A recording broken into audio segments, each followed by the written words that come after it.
Hello everyone, आपका स्वागत है अवधेश मिश्रा नीट चैनल में।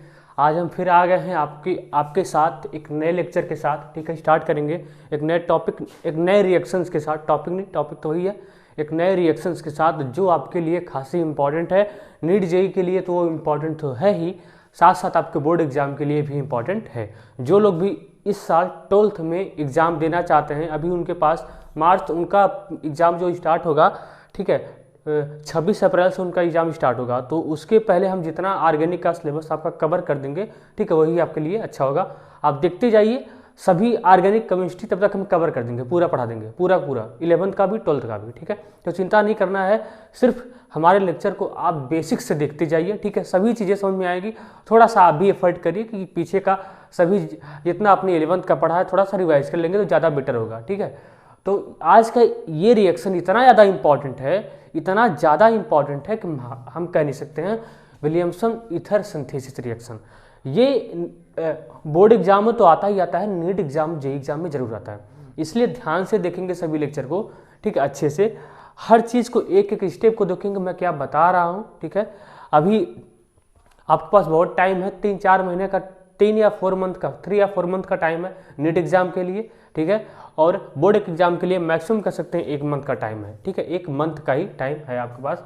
तो चिल नहीं करना है, मस्ती के साथ वीडियो देखते रहिए। ठीक है, एंजॉय करते रहिए और जितना पढ़ाता हूँ उतना पढ़ते जाइए, क्योंकि वही आपके एग्जाम में आएगा, बोर्ड एग्जाम में आएगा, नीट एग्जाम में आएगा। ठीक है, तो स्टार्ट करते हैं एक नए स्टार्ट के साथ। ठीक है, स्टार्ट करते हैं, स्टार्ट। ठीक है, देखते जाना है और जो भी डाउट आपका होता है कमेंट बॉक्स में कमेंट करके मैसेज कर देंगे, हम उनको रिप्लाई करने का प्रयास करेंगे, उसको हम आंसर करने का भी प्रयास करेंगे।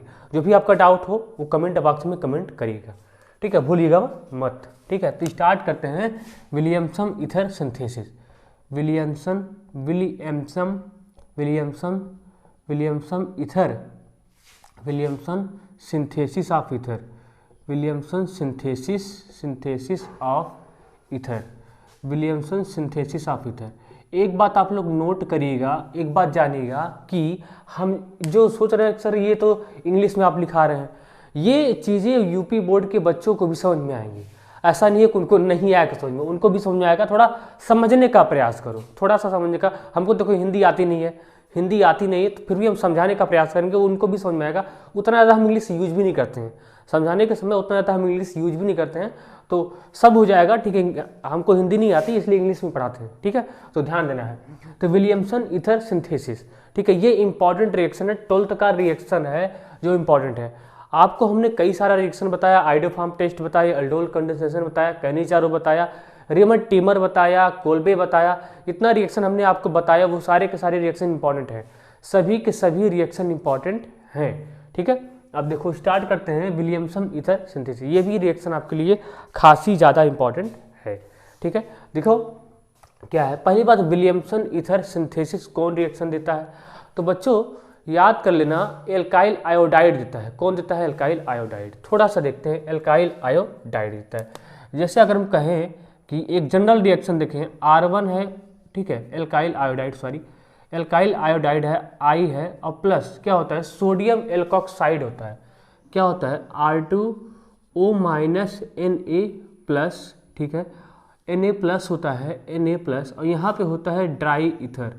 ठीक है, क्या होता है? ड्राई ईथर के प्रेजेंस में ये रिएक्शन होता है, ड्राई ईथर के प्रेजेंस में रिएक्शन होता है। इसको कहते हैं सोडियम एल्कोक्साइड।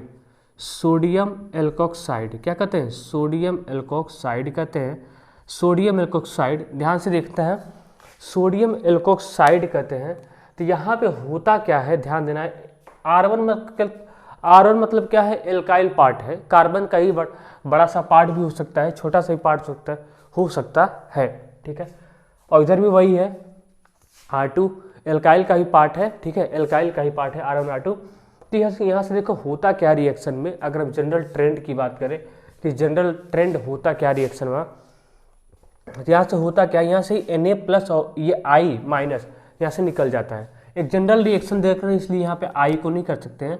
ठीक है, यहाँ से होता क्या है, यहाँ से Na+ और X की जगह पे क्या कर सकता है, generally fluorine, chlorine, bromine, iodine. Most probably chances होते हैं कि आयोडीन होता है, क्योंकि आयोडीन की रिएक्टिविटी इन सबसे ज़्यादा होती थी। Fluorine, chlorine, bromine, iodine. Fluorine, chlorine, bromine से आयोडीन की रिएक्टिविटी क्या होती है, ज़्यादा होती है। ठीक है, तो इसलिए मोस्ट प्रोबेबली चांस होता है कि यहाँ पे आई ही होता है। क्या होता है, यहाँ पे आई ही होता है। मोस्ट प्रोबेबली चांसेस यही होता है। तो यहाँ पे देखो अब क्या होता है, यहाँ से क्या होगा, यहाँ से Na+X, यहाँ से -NaX निकल जाएगा। जब -NaX निकल जाएगा तो यहाँ से आपका क्या बन जाएगा, ईथर बन जाएगा। क्या बन जाता है, ईथर। जब यहाँ से NaX निकल जाता है तो क्या बन गया, ईथर बन गया। ये क्या बन गया, ईथर बन गया। ठीक है, क्या बन जाता है, ईथर बन जाता है। अब विलियमसन ईथर सिंथेसिस, एक बात याद रखना है आपको, ये SN2 मैकेनिज्म को फॉलो करता है। किसके मैकेनिज्म को फॉलो करता है, SN2। हालांकि अभी देखने वाले हैं SN2 मैकेनिज्म को फॉलो करता है। किसको फॉलो करता है, ये भी नेट एग्जाम में आया हुआ है कि पूछा था कि विलियमसन ईथर सिंथेसिस जो होता है वो किस मैकेनिज्म को फॉलो करता है। तो याद रखना SN2 मैकेनिज्म को फॉलो करता है। ठीक है, अब कुछ इसका एग्जाम्पल्स भी देख लेते हैं। जैसे यहाँ पे अगर बात करें CH3I, ठीक है, और प्लस यहाँ पे बात कर लें C2H5O Na+, इसका रिएक्शन अगर हम करवाएं ड्राई ईथर के साथ तो होता क्या है, यहाँ से क्या निकलेगा, यहाँ से Na+ और I यहाँ से निकल जाएगा, यहाँ से Na+ और I निकल जाएगा। यहाँ से होगा क्या, -NaI यहाँ से निकल जाता है और ये क्या बन जाता है, ये बन जाता है CH3। ठीक है, निकल गया CH3O, C2H5। देख रहे हो कितना आसान रिएक्शन है। लोग क्या करते हैं, हवा बना देते हैं कि टफ रिएक्शन है। स्कूल वाले, कॉलेज वाले, स्कूल वाले, कोचिंग वाले का बहुत टफ रिएक्शन है। टफ रिएक्शन कुछ नहीं है, एकदम आसान सा रिएक्शन है। ठीक, बेसिक सा रिएक्शन मैकेनिज्म और मजा आएगा पढ़ने में। मैकेनिज्म बताएंगे तो और मजा आएगा आपको पढ़ने में। ठीक है, तो क्या हो गया, CH3O ये बन गया। यहाँ से क्या हुआ, यहाँ से Na+ निकल गया, यहाँ से I निकल गया, तो यहाँ से ये बन गया। ठीक है, इसको कहते हैं मिथाइल इथॉक्सी ईथर कहते हैं। क्या कहते हैं, ठीक है, इथाइल, इसका जो कॉमन नेम होता है मिथाइल इथाइल ईथर होता है। इसका कॉमन नेम क्या होता है, मिथाइल इथाइल ईथर होता है। मिथाइल इथाइल ईथर, ठीक है, इसका कॉमन नेम होता है। इसको भी नोट कर लीजिए। ठीक है, नोट कर लीजिए। ठीक है, एथाइल मिथाइल ईथर। ठीक है, चाहे से लिखिए, यहाँ पर लिख सकते हैं एथाइल मिथाइल ईथर। ठीक है, अब यहाँ पे IPSC बताने के लिए थोड़ी आए हैं।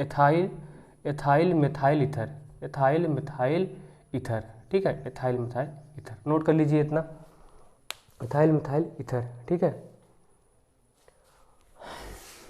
अगर इसका IPSC करना चाहोगे तो नहीं कर पाओगे, क्या हो जाएगा, मेथॉक्सी, छोटे वाले क्या मान लो, मेथॉक्सी एथेन हो जाएगा। क्या हो जाएगा, लिखना चाहो तो मेथॉक्सी, छोटे वाले पार्ट को हम कंट्रीब्यूट करते हैं, मेथॉक्सी एथेन हो जाएगा। मेथॉक्सी एथेन, नोट कर लो भी, मेथॉक्सी एथेन हो जाएगा। ठीक है, तो यही ओवरऑल रिएक्शन था आपका, यही ओवरऑल क्या था, रिएक्शन था। अब आगे पढ़ रहे हैं, हो गया। एक बार फिर समझ लो, विलियमसन ईथर सिंथेसिस क्या होता है। विलियमसन ईथर सिंथेसिस होता है, क्या होता है, एल्काइल आयोडाइड होता है। क्या होता है, एल्काइल आयोडाइड होता है। क्या होता है, एल्काइल आयोडाइड का रिएक्शन सोडियम एल्कोक्साइड के साथ होता है। तो यहाँ से Na+X निकल जाता है, यहाँ से ईथर बन जाता है, ड्राई ईथर का प्रेजेंस में होता है। फिर से यहाँ पे एक एग्जाम्पल्स लिए, यहाँ CH3I, यहाँ Na+I यहाँ से बाहर निकल जाता है और ये वाला पार्ट इससे आके जुड़ जाता है, बन जाता है मेथॉक्सी इथेन, या मतलब इथाइल मिथाइल ईथर बनता है या मेथॉक्सी इथेन बनता है। ये इसका कॉमन नेम है, इसका IPSC नेम है। ठीक है, तो सभी चीज़ों को आप याद रखेंगे। हो गया। अब इसका मैकेनिज्म देखते हैं। मैकेनिज्म क्या देखते हैं, मैकेनिज्म देखते हैं, तब अच्छा क्वेश्चन करते हैं। ठीक है, थोड़ा जल्दी देखो ताकि क्वेश्चन भी करवा दें जो आपके एग्जाम में आता है, ताकि क्वेश्चन भी हो जाए आपसे।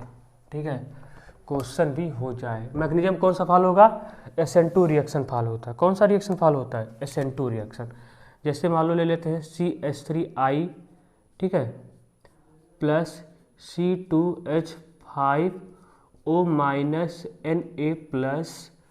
ठीक है, किसके प्रेजेंस में हो रहा है, किसके प्रेजेंस में हो रहा है, ड्राई ईथर के प्रेजेंस में हो रहा है। यहाँ से होता क्या है, यहाँ से NaI निकल जाता है, NaI निकल जाता है। यहाँ से बना क्या, यहाँ से बन जाता है, यहाँ से यहाँ से बन जाता है CH3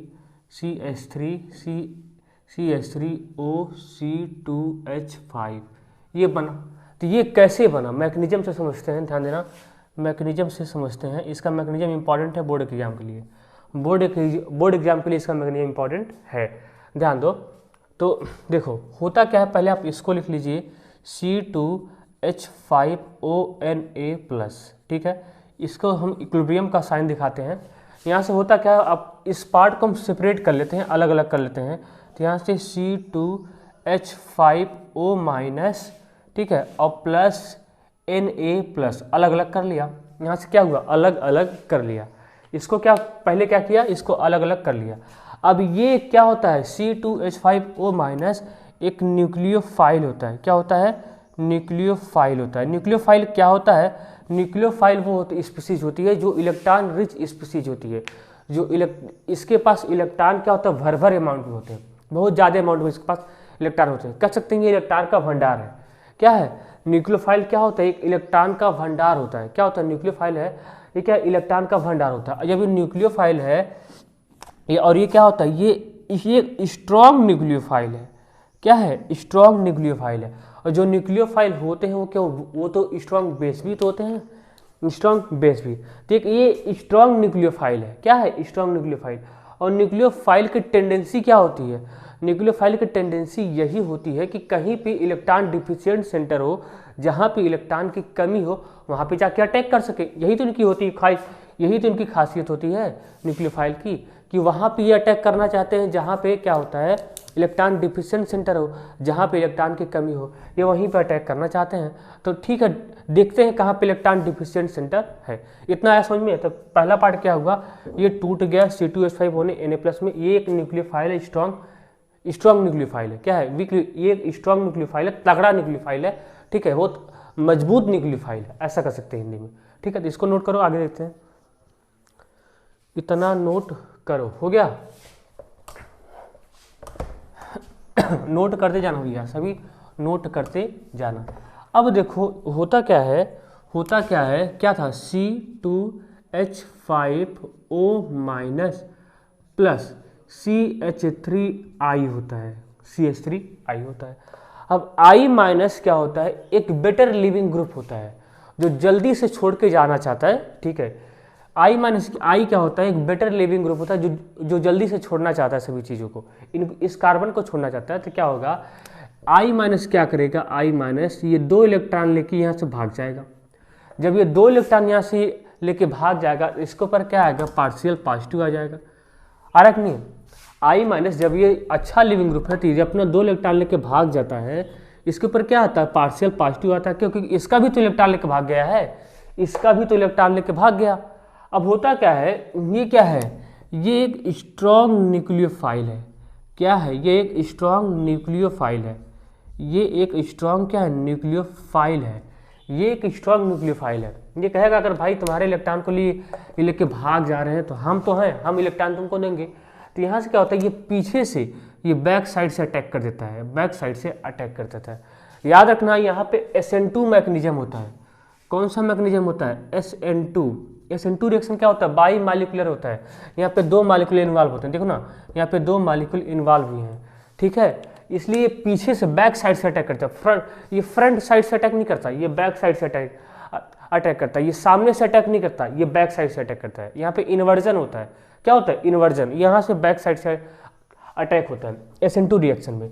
जब ये बैक साइड से अटैक करता है तो यहाँ पे याद रखिएगा, यहाँ तो किसी भी प्रकार का कोई कार्बोकैटायन नहीं बनता है, किसी भी प्रकार का कोई रीअरेंजमेंट पॉसिबल नहीं होता, याद रखना। अलग, अगर जो ये लोग सोचते हैं कि सर यहाँ पे कार्बोकैटायन का तो फॉर्मेशन हो गया, नहीं, यहाँ कार्बोकैटायन का फॉर्मेशन जैसे ही होता है, जैसे ये भागता है इलेक्ट्रॉन लेकर, तुरंत ही अटैक कर देता है। जैसे ये भागा तुरंत ही अटैक किया, जैसे ये भागा तुरंत ही अटैक किया, तुरंत अटैक करता है, भाग छोड़ता नहीं है, मतलब साइमल्टेनियसली होता है। क्या होता है, साथ साथ होता है। जैसे ये टूटता है, जैसे ये भागा वैसे ही अटैक किया, इस तरीके से होता है, समझे। तो यहाँ पे कार्बोकैटायन का बनने का चांस ही पैदा नहीं होता ना, तो यहाँ पे किसी भी प्रकार का कोई कार्बोकैटायन रीअरेंजमेंट पॉसिबल होता है, ऐसा भी नहीं होता है। ठीक है, तो यही सब याद रखना कहानी। तो यहाँ से एक थोड़ा सा अगर झलक दिखाएं थोड़ा सा अगर झलक दिखाएं तो ध्यान दो, यहाँ से होता क्या है C2H5, ठीक है, ये O हुआ, ध्यान देना ध्यान देना, यहाँ ऐसे ऐसे ऐसे, ये CH3, ठीक है, यहाँ से ऐसे ऐसे ऐसे, देख रहे हो कितना धीरे धीरे बांड टूट रहा है, बांड कितना धीरे धीरे टूट रहा है, टूट रहा है टूट रहा है टूट रहा है टूट रहा है टूट रहा है, इधर से बन रहा है बन रहा है बन रहा है बन रहा है बन रहा है, इधर से टूट रहा है इधर से बन रहा है, इधर से टूट रहा है इधर से बन रहा है। देखो जितना, देखो जितना मतलब जितना स्लोली ये टूट रहा है उतना स्लोली ये बन रहा है, जितना तेजी से ये टूटेगा उतना तेजी से ये बनेगा। तो दोनों तो साथ ही साथ हो रहा है, दोनों तो क्या हो साथ साथ हो रहा है, जितना धीरे धीरे ये टूट रहा है उतना धीरे धीरे ये बन रहा है। इसी को कहते हैं ट्रांजिशन स्टेट। क्या कहते हैं? इसी को ही कहते हैं ट्रांजिशन स्टेट। क्या कहते हैं? ट्रांजिशन स्टेट, क्योंकि बहुत धीरे धीरे हो रहा है, बहुत धीरे धीरे हो रहा है। अगर जितना धीरे धीरे ये टूट रहा है उतना धीरे धीरे ये यहाँ से जुड़ रहा है, यहाँ से बांड का डिसोसिएशन हो रहा है, यहाँ से बांड का फॉर्मेशन हो रहा है। देख लो साथ साथ हो रहा है, साथ साथ हो रहा है।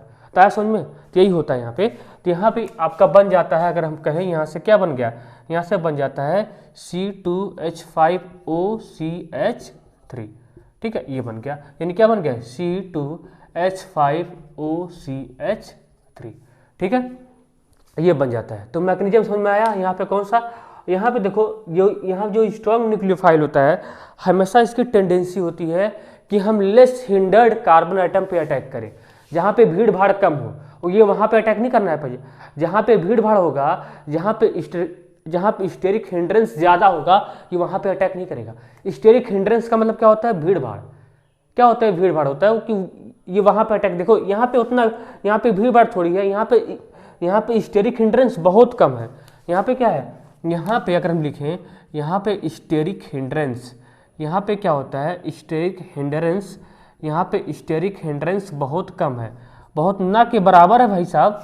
यहाँ पे स्टेरिक हिंड्रेंस क्या है? बहुत कम है, इसलिए तो आसानी से अटैक कर गया, ठीक है, इसलिए क्या होगा, आसानी से अटैक कर गया। तो यही इसका क्या होता है ओवरऑल मैकेनिज्म होता है। छोटा सा मैकेनिज्म है, समझे, छोटा सा मैकेनिज्म है, ठीक है।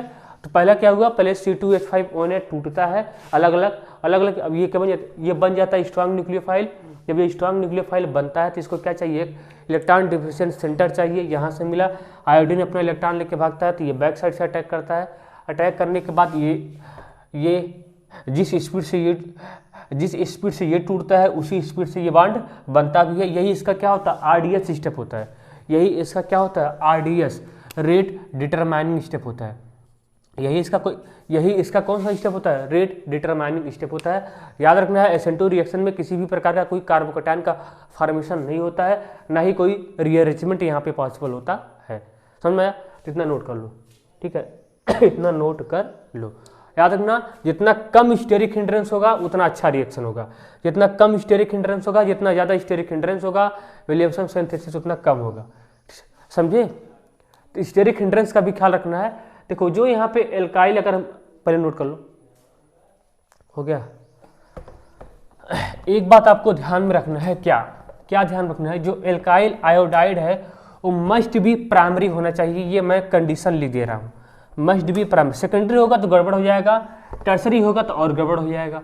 तो ये आपको याद रखना है। विलियमसन सिंथेसिस में अगर हम लिखें CH3I प्लस C2H5ONA प्लस, यहाँ से अगर हम कहें ड्राई ईथर, ध्यान देना ड्राई ईथर, तो यहाँ पे आपको ये आपको याद रखना है कि ये वाला एल्काइल आयोडाइड है ना, एल्काइल आयोडाइड, एल्काइल क्या है, एल्काइल आयोडाइड डाइड क्या होता है, मस्ट बी प्राइमरी होना चाहिए, मस्ट बी क्या होना चाहिए, प्राइमरी। सेकेंडरी होगा तो गड़बड़ जाएगा, ठीक है। यहाँ पे हम जनरल लिख देते हैं, जनरल, यहाँ से हम जनरल लिख देते हैं, ठीक है, जनरल हो गया। तो यहाँ से क्या बन जाएगा, यहाँ से हो जाएगा जनरल के बाद यहाँ से NaX निकल जाएगा, NaX यहाँ से क्या हो जाएगा CH3OC2H5 बन जाएगा, ठीक ये। तो यहाँ पे क्या हो गया, एल्काइल हैलाइड आयोडाइड, अब थोड़ी हो जाएगा, अब क्या हो जाएगा, एल्काइल हैलाइड मस्ट भी क्या होना चाहिए, प्राइमरी होना चाहिए। तो ये आपको याद होना चाहिए, ठीक है। यहाँ पे लिख दे रहा हूँ स्टार बना के, इसको आपको नोट कर लेना है। एल्काइल हैलाइड मस्ट बी कैसा होना चाहिए, प्राइमरी होना चाहिए। कैसा होना चाहिए? प्राइमरी होना चाहिए। अगर सेकेंडरी है तो गड़बड़ हो जाएगा, सेकेंडरी है तो गड़बड़ हो जाएगा। क्या होना चाहिए? प्राइमरी होना चाहिए। ठीक है, ये उन्हीं को समझ में आ रहा होगा जिनका बेसिक भी तैयार होगा। अब 12th की केमिस्ट्री पढ़ने आए हो, 11th का पता ही नहीं है, कैसे हम पढ़ाएंगे, कैसे पढ़ाएंगे? ठीक है, थोड़ा सा आइडिया आपको 11th की केमिस्ट्री का होना चाहिए। इसलिए जो लोग सोचते हैं ना कि हम तो 11th की केमिस्ट्री कुछ पढ़ नहीं पाए हैं, चलो 12th की केमिस्ट्री अच्छा करते हैं, कभी नहीं हो पाएगा। लिख के ले लो, कभी नहीं हो पाएगा। ठीक है, कभी नहीं हो पाएगा, कभी नहीं हो पाएगा। इसको याद रखना, जब तक आप 11th की केमिस्ट्री अच्छी नहीं करेंगे तब तक 12th की केमिस्ट्री नहीं सही होगी। सब कुछ बेस किस पे होता है? 11th की केमिस्ट्री पे होता है। ये सारा का सारा किस पे बेस है? 11th की ऑर्गेनिक केमिस्ट्री पे बेस है, तभी समझ में आएगा। और जब 11th की ऑर्गेनिक केमिस्ट्री सही नहीं है तो कहाँ से 12th की केमिस्ट्री सही करवाओगे? इसलिए सबसे पहला काम क्या करना है? 11th का भी साथ साथ पढ़ते रहो। ऐसा नहीं कि 11th का सही किए नहीं, आगे पढ़ने में उठा के 12th का, तो नहीं सही हो पाएगा। भले बुरा लग रहा होगा, क्या से भले आपको बुरा लग रहा होगा। ठीक है, ऐसा कुछ भी नहीं है। 11th की केमिस्ट्री आपको पढ़ने, वो तो बेस है आपका। बेसिक चीज़ नहीं पढ़ोगे तो कैसे आपको एडवांस चीज़ पढ़ लोगे भाई? नहीं आगे समझ में। ठीक है, ये सारा का सारा रिएक्शन कहाँ पढ़ा दिया जाता है? 11th क्लास में ही पढ़ा दिया जाता है। क्या होता है? केवल एप्लीकेशन पार्ट होता है जो हमको 12th पार्ट में पढ़ना पड़ता है, जो हमको 12th क्लास में पढ़ना पड़ता है। केवल एप्लीकेशन पार्ट होता है, रिएक्शंस होते हैं। बाकी इसका मैकेनिज्म सब कुछ हम 11th क्लास में सीख जाते हैं। इसका मैकेनिज्म सारा चीज़ें इसका हम 11th क्लास में ही पढ़ लेते हैं, जीओसी के अंदर ही पढ़ लेते हैं सब कुछ चीज़ें। जीओसी रिएक्शन मैकेनिज्म के अंदर ही पढ़ लेते हैं सब कुछ। ठीक है, हाइड्रोकार्बन क्या होता है? बेस होता है, जो लोग पढ़ते नहीं। तो यही सब बेस है। अगर नहीं आएगा तो हम कितना समझाएंगे? ठीक है, इसलिए आपको इसके साथ साथ 11th की केमिस्ट्री भी पढ़नी पड़ेगी। हमारा वीडियो यूट्यूब पे अवेलेबल है 11th की केमिस्ट्री भी। ठीक है, उसको भी आप पढ़ सकते हैं वहाँ से। अरे मान लो हमारा नहीं पढ़ना चाहते तो किसी टीचर का देख लो, बहुत सारे टीचर हैं यूट्यूब पे, वहाँ से देख लो। ठीक है तो ये सारी बातें आपको याद होनी चाहिए, तभी आप कर पाएंगे, नहीं तो नहीं कर पाएंगे।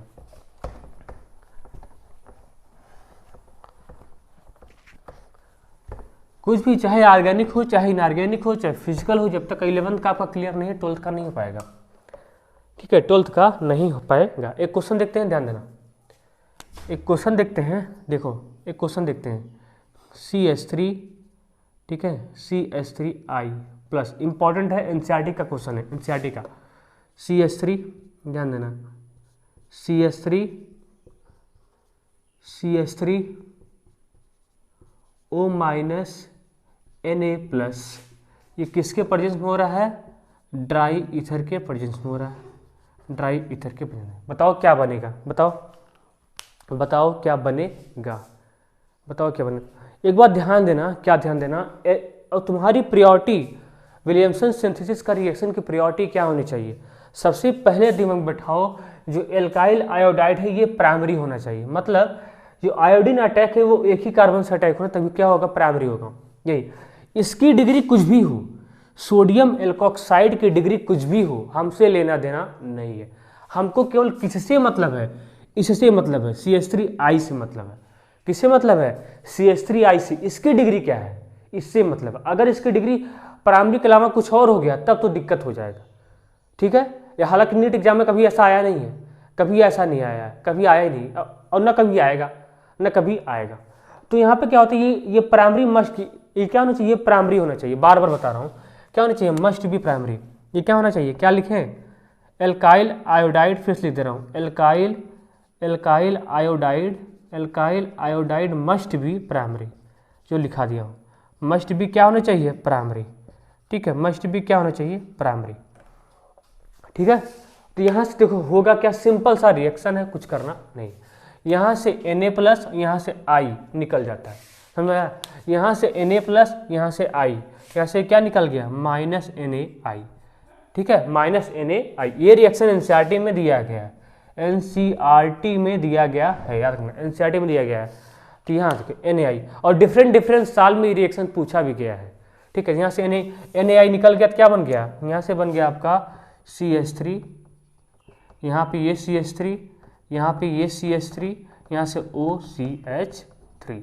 ठीक है, तो ये है, ये इंपॉर्टेंट रिएक्शन था, इसको आपको रट के जाना है, इंपॉर्टेंट है, रट के जाना है। अगर नहीं समझ में आ रहा तो रट के जाओ, नहीं समझ में आ रहा तो रट के जाओ, और समझ में आ गया तो अच्छी बात है। समझ में आ गया तो अच्छी बात है, ठीक है, समझ में आ गया तो अच्छी बात है, नोट कर लो, इंपॉर्टेंट है, हो गया। ये बोर्ड एग्जाम में भी आएगा, याद रखना, मैकेनिज्म बता दिया हूँ, सिंपल है, ठीक है। बोर्ड एग्जाम में इसको लिख सकते हो तो अच्छा खासा नंबर मिल जाएगा। अगर इसको लिख दोगे ना तो बढ़िया अच्छा खासा नंबर मिल जाएगा, क्योंकि एनसीईआरटी में गिवन है, एनसीईआरटी में गिवन है। अब देखो, अब जाके इंटेक्स क्वेश्चन भी कर सकते हो, बता दे रहा हूँ, उसको भी कर सकते हो एनसीईआरटी से। अब देखो, अगर हम ऐसी इसको हम ऐसा करें, ध्यान देना, CH3 CH3 CH3, यहाँ से हो गया I, उल्टा कर दे, यहाँ पे क्या, यहाँ पे हो जाएगा CH3O माइनस Na+, ये किसके प्रेजेंस में हो रहा है, ये किसके प्रेजेंस में हो रहा है, ये हो रहा है ड्राई ईथर के प्रेजेंस में। किसके प्रेजेंस में हो रहा है, ड्राई ईथर के प्रेजेंस में हो रहा है। अब क्या करोगे, अब तो फंस गए, अब तो कहानी फंस गई। अब ये तो टर्सरी हो गया। आयोडीन कितने कार्बन, आयोडीन जिस कार्बन से अटैच है वो कार्बन कितने कार्बन से अटैच है, प्राइमरी सेकेंडरी टर्सरी कैसे देखते हैं, आयोडीन जिस कार्बन से अटैच है, देखो वो कार्बन कितने कार्बन से अटैच है, आयोडीन जिस कार्बन से अटैच है, देखो वो कार्बन कितने कार्बन से अटैच है। देखो आयोडीन जिस कार्बन से अटैच है, ये कार्बन 3 कार्बन से अटैच है, इसलिए क्या होगा, ये टर्सरी कार्बन, सॉरी ये क्या हो जाएगा, ये टर्सरी हो जाएगा। क्या हो जाएगा, ये टर्सरी। ये देखना है कि आयोडीन जिस कार्बन से अटैच है वो कार्बन कितने कार्बन से अटैच है। अगर हम बात करें CH3I की, देखो ना, आयोडीन जिस कार्बन से अटैच है, ये कार्बन किसी भी कार्बन से अटैच नहीं है, इसलिए क्या होगा, ये प्राइमरी हो गया। आया, तो ये आना चाहिए, ये छोटी छोटी बात आनी चाहिए।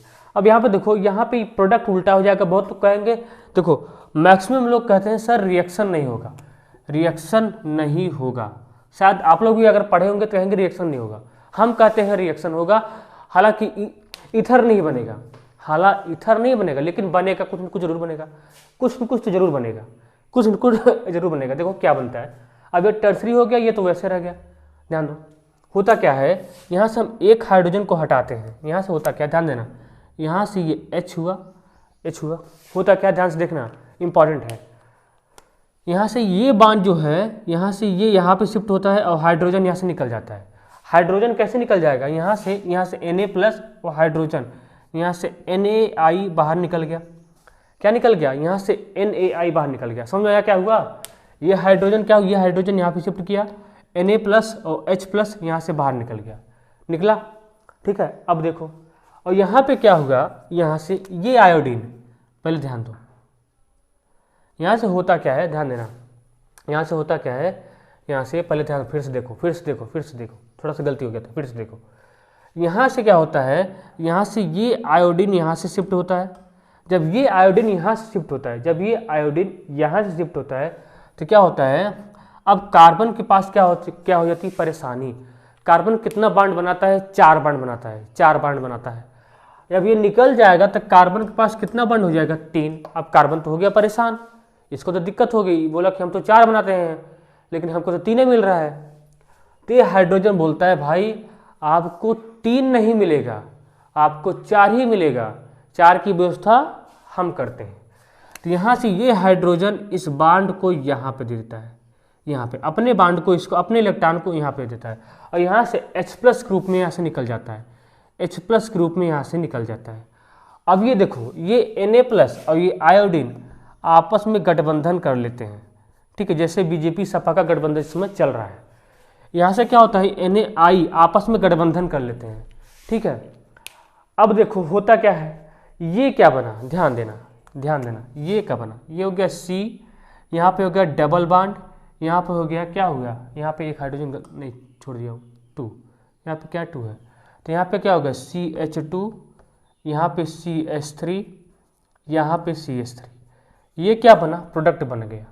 अब प्लस क्या बना, ये जो हाइड्रोजन यहाँ से निकला था ये O- के पास आता है, कहाँ पे आता है, O- के पास, तो यहाँ से बन जाता है CH3OH, एल्कोहल बन जाता है, और प्लस क्या बन गया, NaI, ठीक है। नोट करो, फिर से बताते हैं, इतना नोट करो, फिर से बताते हैं, फिर से देखो, फिर से क्या, फिर से बताते हैं, फिर से बताते हैं, इंपॉर्टेंट है इसलिए फिर से बता रहा हूँ, इंपॉर्टेंट इसलिए फिर से बता रहा हूँ। यहाँ तो देखो, यहाँ पे ये, यहाँ पे इसको लिखते हैं CH2, यहाँ से H, यहाँ से CH3, यहाँ से CH3, ठीक है, यहाँ से I प्लस, यहाँ से CH3 O minus Na plus, किसके प्रेजेंस में हुआ? ड्राई ईथर के प्रेजेंस में हुआ, ड्राई ईथर के प्रेजेंस में हुआ क्या? ये आयोडीन टूटा, ये हाइड्रोजन यहाँ गया, यहाँ से क्या निकला? NaI, यहाँ से सोडियम, यहाँ से I बाहर निकल गया। अब देखो, अब यहाँ से ये हाइड्रोजन कैसे निकल गया था? H प्लस ग्रुप में निकल गया था। ये हाइड्रोजन कहाँ पे अटैक कर दिया? यहाँ पे अटैक कर दिया।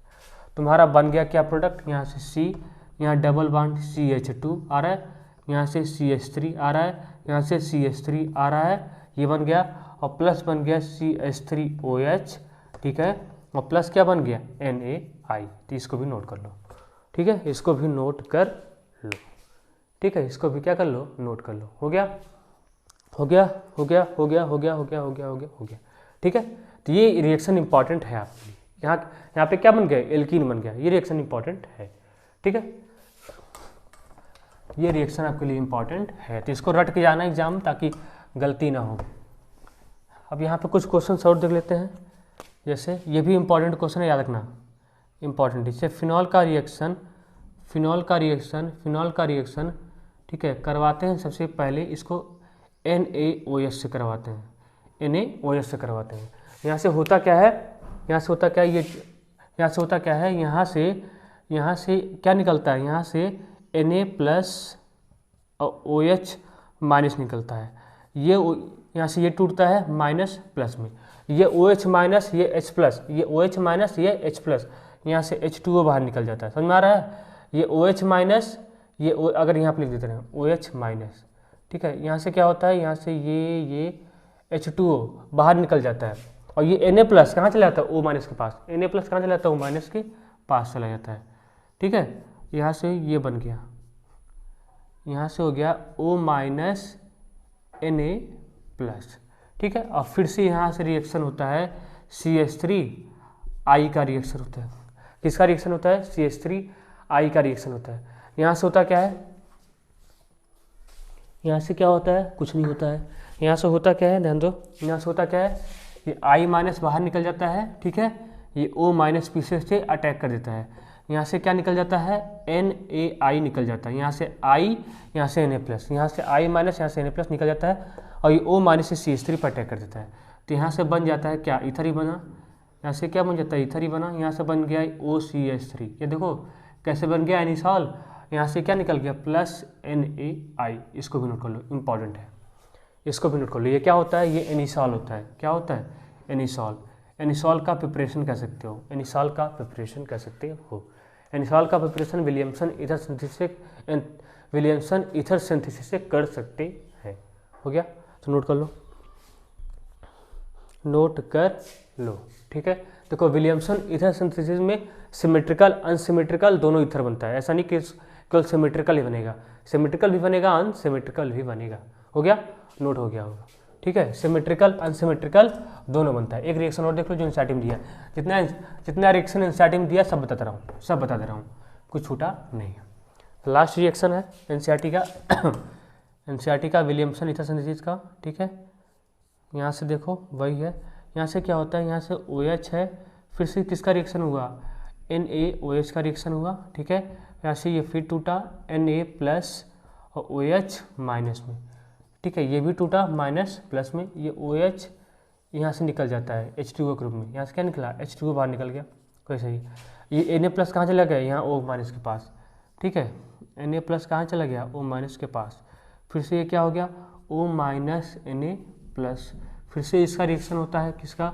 C2H5I से, ये बाहर निकलता है, ठीक है। यहाँ से क्या निकलता है? यहाँ से NaI बाहर निकल जाता है, यहाँ Na प्लस I बाहर निकल गया, ये O माइनस कहाँ? यहाँ पे अटैक कर गया। अब यहाँ पे अटैक कर गया तो ये अच्छा सा कंपाउंड बन गया। क्या बन गया? अच्छा सा कंपाउंड। इतना बोर्ड में लिख दोगे तो अच्छा खासा नंबर मिल जाएगा। OC2H5। इसको क्या कहते हैं? इसको फेनिटॉल कहते हैं। क्या कहते हैं? फेनिटॉल कहते हैं। नोट कर लो, इसको क्या कहते हैं? इसको कहते हैं फेनिटॉल। यहाँ से क्या बन गया? प्लस NaI, ठीक है, NaI हो गया। तो नोट कर लो इतना, NaI हो गया, NaI हो गया, ठीक है, हो गया NaI हो गया। तो ये भी रिएक्शन आपका खत्म होता है विलियमसन ईथर सिंथेसिस। ठीक है, कुछ बचा नहीं, सब कुछ बता दिया। इसमें सिमेट्रिकल अनसिमेट्रिकल दोनों ईथर बन सकते हैं, ये चीज़ें सबसे पहले बता दी। सिमेट्रिकल अनसिमेट्रिकल, अगर हम इसका रिएक्शन इससे करवाएं तो होता कि नहीं, ध्यान देना। अगर हम इसका रिएक्शन किससे करवाएं, आयोडीन से करवाएं, ठीक है, प्लस यहाँ पे क्या CH3O माइनस Na प्लस, यहाँ से किसका प्रेजेंस होना चाहिए, ड्राई ईथर का। तो यहाँ से याद रखना ड्राई ईथर, यहाँ से याद रखना, यहाँ से ये रिएक्शन नहीं होता है, यहाँ से ये रिएक्शन नहीं होता है, नहीं होता है। ऐसा क्यों, क्योंकि देखो अगर ये आई यहाँ से, अगर ये आई यहाँ से अटैक करना है, अगर ये वाला आई यहाँ पे अटैक करना चाहता तो यहाँ पे क्या, यहाँ पे पार्शियल डबल बॉन्ड का फॉर्मेशन हो जाता है। यहाँ पे क्या होता है, यहाँ पे पार्शियल डबल बॉन्ड का फॉर्मेशन हो जाता है, double bond formation, partial double bond formation हो जाता है, partial double bond formation. Partial double bond formation की वजह से ये आयोडीन क्या होता है, यहाँ से निकल नहीं पाता है। पार्शियल डबल बॉन्ड करेक्टर होने की वजह से ये आयोडीन यहाँ से निकल नहीं पाता है। जब ये निकल नहीं पाएगा तो अटैक कहाँ पे करेगा, जब ये निकल नहीं पाएगा यहाँ से तो अटैक नहीं कर पाएगा। तो आयोडोबेंजीन का रिएक्शन नहीं होता है, इसका रिएक्शन, ये रिएक्शन नहीं होता है, इसको भी आपको याद रखना है, ये रिएक्शन नहीं होता है। ऐसा नहीं कि एग्जाम में दे दिया 4 ऑप्शन उठा कर दे दिया उसमें टिक कर दो, नहीं, इसका रिएक्शन होता ही नहीं। क्यों, क्योंकि यहाँ पे क्या होता है, यहाँ पे पार्शियल डबल बॉन्ड करेक्टर आ जाता है। ठीक है, तो इतना नोट कर लो, आज के लिए इतना ही। ठीक है, मिलते हैं नेक्स्ट नेमिंग रिएक्शन के साथ, हम मिलेंगे रिडॉक्स रिएक्शन के साथ, क्योंकि रिडॉक्स रिएक्शन भी कंप्लीट करना है। ठीक है, तो इतना नोट कर लो, आपका ऑर्गेनिक का पार्ट आता है, चिंता ना करो। ठीक है, सभी नेमिंग रिएक्शन कंप्लीट होगा, कुछ छूटेगा नहीं। अब आएगा कौन सा आएगा, डिहाइड्रेशन ऑफ एल्कोहल आएगा, वो भी इंपॉर्टेंट रिएक्शन है, डिहाइड्रेशन ऑफ एल्कोहल आएगा। ठीक है, तो मेन नेमिंग रिएक्शन हम आपको बताई दे रहे हैं, देखते हैं क्या आता है। वैसे मोस्ट चांस यही आएगा, डिहाइड्रेशन ऑफ एल्कोहल। तब तक लिए क्या करो, इतना अच्छे से पढ़ाई करते रहो, बढ़िया से, जितना बता रहा हूँ उतना करोगे तो आपका बोर्ड एग्जाम में अच्छा नंबर आ जाएगा। ठीक है, यहाँ से हम जितना हो सकता है उतना आपकी हेल्प कर रहे हैं। ठीक है, तब तक लिए पढ़ाई करते रहिए। All the very best.